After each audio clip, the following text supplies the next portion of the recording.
Hello friend, आज हम पढ़ेंगे रीजनिंग में हमारा टॉपिक चल रहा था रक्त संबंध के कुछ क्वेश्चन हमने कर लिए थे और इससे आगे के क्वेश्चन आज हम करेंगे। अगर आपने वो वाले क्वेश्चन नहीं देखे हो तो चैनल पर वीडियो रखी है, आप जाकर देख लेना। उसके बाद में अब हम रीजनिंग पढ़ रहे हैं। रीजनिंग में हम इस टाइप के क्वेश्चन करेंगे आज।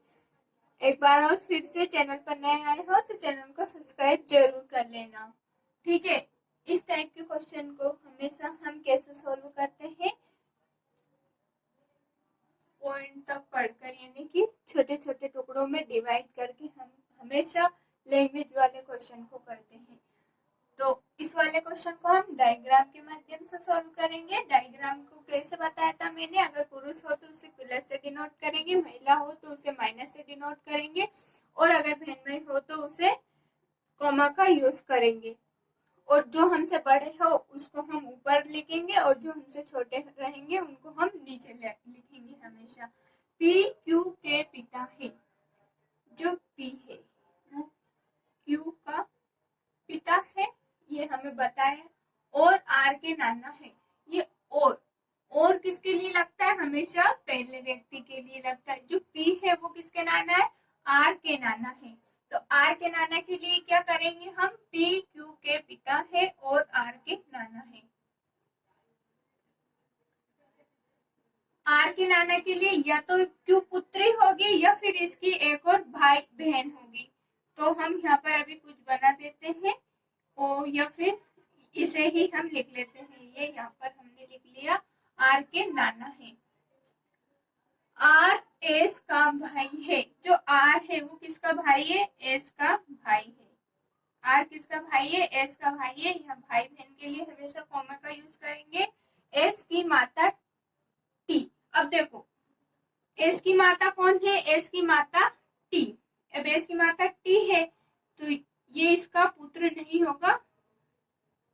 एस की माता कौन है, टी है, तो पी की पुत्री कौन रहेगी, टी। ये पुत्र भी हो सकता है, पुत्री भी हो सकती है। तो ये एस की माता टी का विवाह बी से हुआ।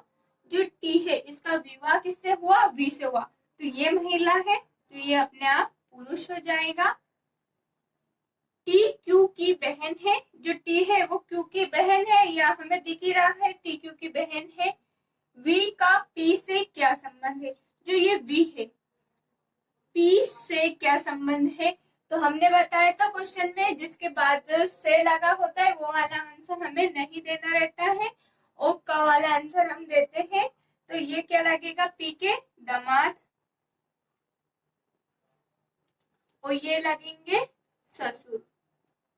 लेकिन ससुर वाला आंसर हमें नहीं देना, हमारा आंसर क्या रहेगा, दामाद। आया आपको समझ में, एक बार और कर लेते हैं ये वाला क्वेश्चन। देखो पी क्यू के पिता है, तो पी क्यू का पिता बना दिया हमने, और आर के नाना है, और हमेशा पहले व्यक्ति के लिए लगता है, इसलिए हमने पहले व्यक्ति के लिए आर के नाना। अब हमें पता नहीं है कि ये क्यू के पुत्र या पुत्री है, इसलिए हमने अलग से डायग्राम बना लिया। हो सकता है अलग से दूसरी बहन हो इसके, अब इसका जेंडर हमें पता नहीं है तो इससे हमें कोई मतलब भी नहीं है अभी तो। लेकिन अगर जेंडर पता नहीं हो तो हमारा आंसर हमेशा यही रहेगा कि निर्धारित नहीं कर सकते, या फिर आंसर ये रहेगा भाई भी हो सकता है या बहन भी हो सकती है ना। पी क्यू के पिता है, पी क्यू के पिता बना दिया। आर के नाना है, और आर के नाना है तो आर के नाना बना दिए। आर एस का भाई है, आर जो है वो एस का भाई है। अब एस का भी यहाँ जेंडर नहीं दे रखा तो हम यहाँ पे कुछ नहीं लिखेंगे। एस की माता टी का विवाह बी से हुआ, एस की माता टी है तो आर की माता भी टी ही होगी, और टी का विवाह बी से हुआ, तो इन दोनों की शादी के लिए हो गई है, इसलिए हमने बड़ा प्लस का साइन लगाया है। और ये दोनों इसके पुत्र हैं।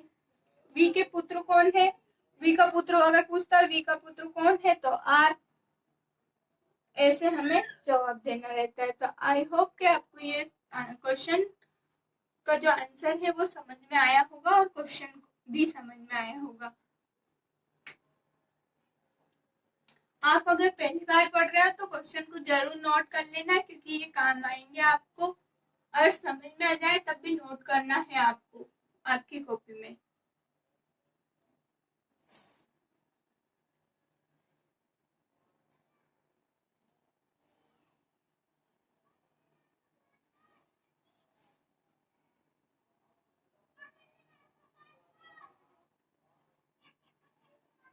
क्वेश्चन है पी क्यू का भाई है। पी क्यू का भाई है और पी क्यू और आर का भाई है।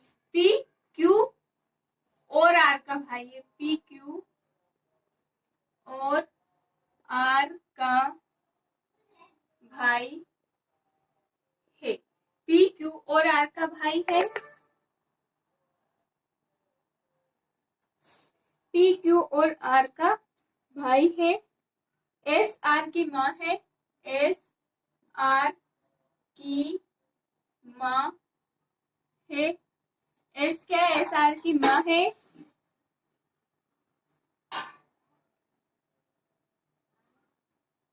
टी पी का पिता है। टी पी का पिता है। टी पी का पिता है।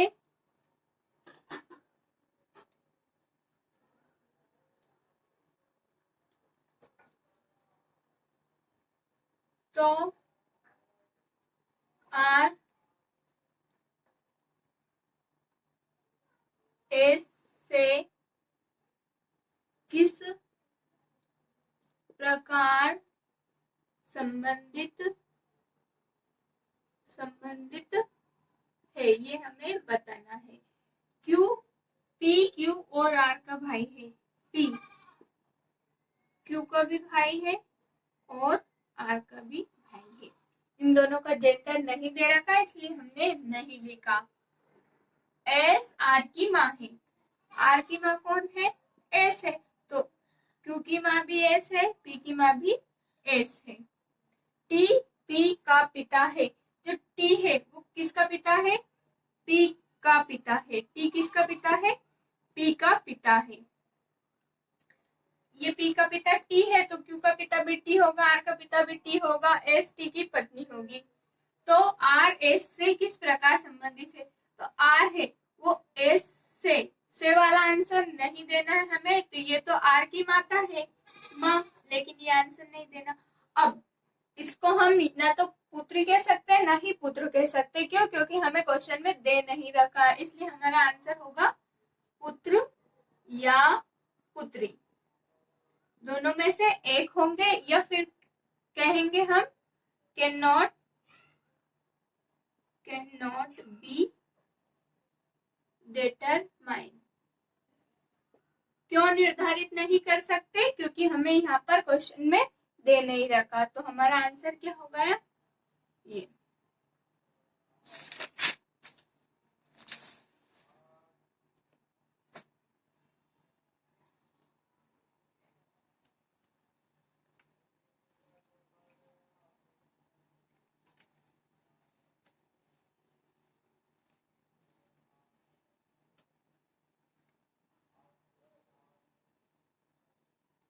कोमल श्रीमती सुमन की बेटी है। क्वेश्चन है कोमल श्रीमती ऐसे लिखाएगा श्रीमती सुमन की बेटी है। कोमल किसकी बेटी है? सुमन की बेटी है। और सोनम श्री कमल की बेटी है। और सोनम श्री कमल की बेटी है। और सोनम श्री कमल की बेटी है। यदि राजाराम सुमन के ससुर और यदि राजाराम सुमन के ससुर और राजाराम सुमन के ससुर और सुरेखा के पति है। और सुरेखा के पति है जो उनके एकमात्र बच्चे कमल की माँ है, जो उनके एकमात्र बच्चे कमल की माँ है, कमल की माँ है। कोमल सोनम से कैसे संबंधित है यह हमें बताना है। कोमल सोनम से कैसे संबंधित है ये हमें बताना है। देखो, कोमल श्रीमती सुमन की बेटी है, यहाँ तक पढ़ लिया। अब हम लिखेंगे यहाँ कोमल किसकी बेटी है? श्रीमती सुमन की बेटी है, तो सुमन को हम ऊपर लिखेंगे। कोमल श्रीमती सुमन की बेटी है और सोनम श्री कमल की बेटी है। तो देखो, ये और का जो मतलब है इसका कोई वो नहीं है। सोनम और कमल का जो इन दोनों में कुछ रिलेशन नहीं है, इसलिए हम इनको अलग बना देंगे फिलहाल में। अगर बाद में जो जुड़ेगा इनका संबंध तो हम जोड़ देंगे। सोनम श्री कमल की बेटी है। सोनम किसकी बेटी है? कमल की बेटी है, कमल की बेटी। यदि राजाराम सुमन के ससुर और सुरेखा के पति है। देखो, सुरेखा और राजाराम का भी कोई संबंध नहीं मिल रहा है, इसलिए हम इनको भी अलग अलग कर देंगे। राजाराम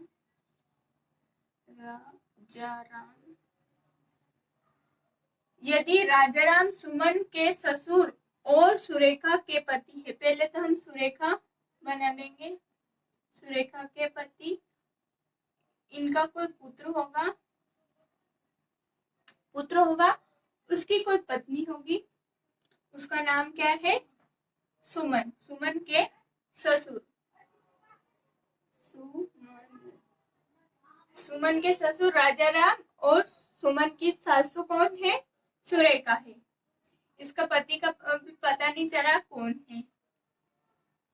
सुमन के ससुर और सुरेखा के पति है जो उनके एकमात्र बच्चे कमल की माँ है, जो उनके एकमात्र बच्चे कमल की माँ है। जो किसके लिए लगता है? हमेशा दूसरे व्यक्तियों के लिए लगता है। सुमन के ससुर और सुरेखा के पति है जो उनके एकमात्र बच्चे कमल की माँ है। जो किसके लिए लगता है? दूसरे के लिए लगता है। तो राजाराम सुमन के ससुर और सुरेखा के पति। जो सुरेखा है वो उनके एकमात्र पुत्र कमल की माँ है, कमल की माँ है। कोमल सोनम से कैसे संबंधित है ये हमें बताना है। तो एक बार हम सारे डायग्राम को एक जगह लिखेंगे।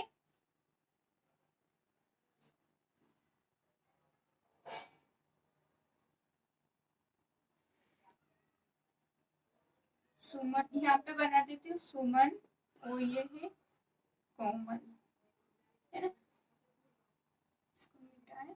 यहाँ पे हम अच्छा सा डायग्राम बनाएंगे समझने के लिए। राजाराम और उसकी पत्नी कौन है? सुरेखा। राजा यहाँ पे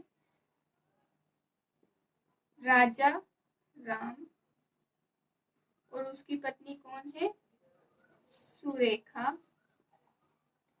देखो, यदि राजाराम सुमन के ससुर है और सुरेखा के पति है तो राजाराम सुरेखा के पति बना दिए। उसके बाद में पति है जो उनके एकमात्र बच्चे कमल की माँ है। जो सुरेखा है वो राजाराम के एकमात्र बच्चे कमल की माँ है, मतलब राजाराम के सिर्फ एक ही पुत्र है जो इन दोनों से प्राप्त हुआ है। यहाँ पे लिख देंगे हम कमल। अब इसकी पत्नी कौन है? सुमन। देखो, सुमन के ससुर कौन है? राजाराम। तो अगर राजाराम का एक ही पुत्र है तो ऑब्वियसली बात है कि जो कमल है उसका हस्बैंड होगा सुमन। राजाराम सुरेखा, कमल और सुमन। अब उसके बाद में यहाँ है कमल सोनम। जो कमल है वो सोनम के पिता है, सोनम, कमल सोनम के पिता है।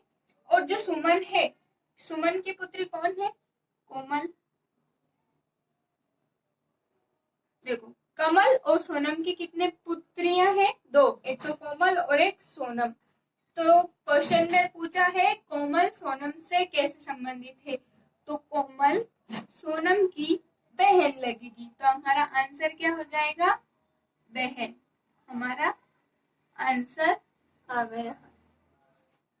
आपको एक बार और समझा देती हूँ, इसको मिटा देते हैं हम, इसको भी मिटा देते हैं। कोमल श्रीमती सुमन की बेटी है, कोमल सुमन की बेटी बना दी हमने।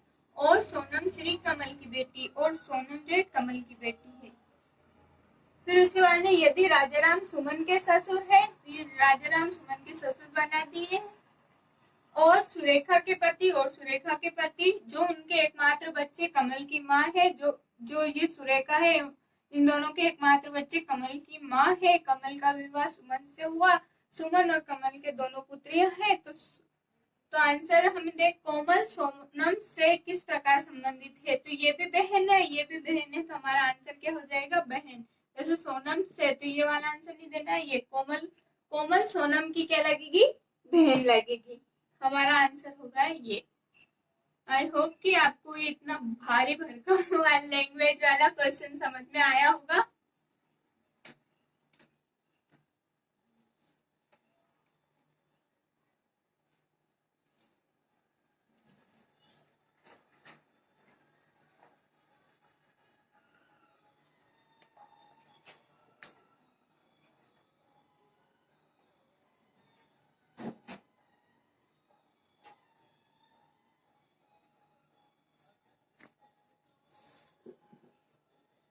क्वेश्चन है ए बी की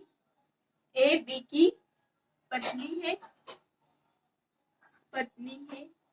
ए बी की पत्नी है, डी ए का भाई है, डी ए का भाई है, ए बी की पत्नी है, डी ए का भाई है, पी तथा क्यू ई के बच्चे हैं, पी तथा क्यू ई के बच्चे हैं।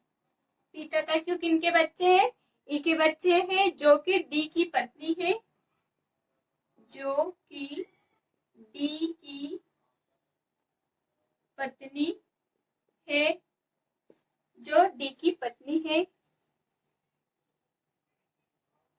डी क्यू से किस प्रकार संबंधित है, डी क्यू से किस प्रकार संबंधित है, ये हमें बताना है।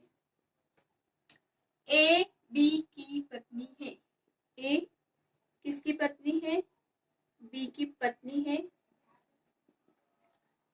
ए बी की पत्नी है, तो ए पत्नी बना दी, बी को पति बना दिया। डी ए का भाई है, जो डी है वो किसका भाई है, ए का भाई है।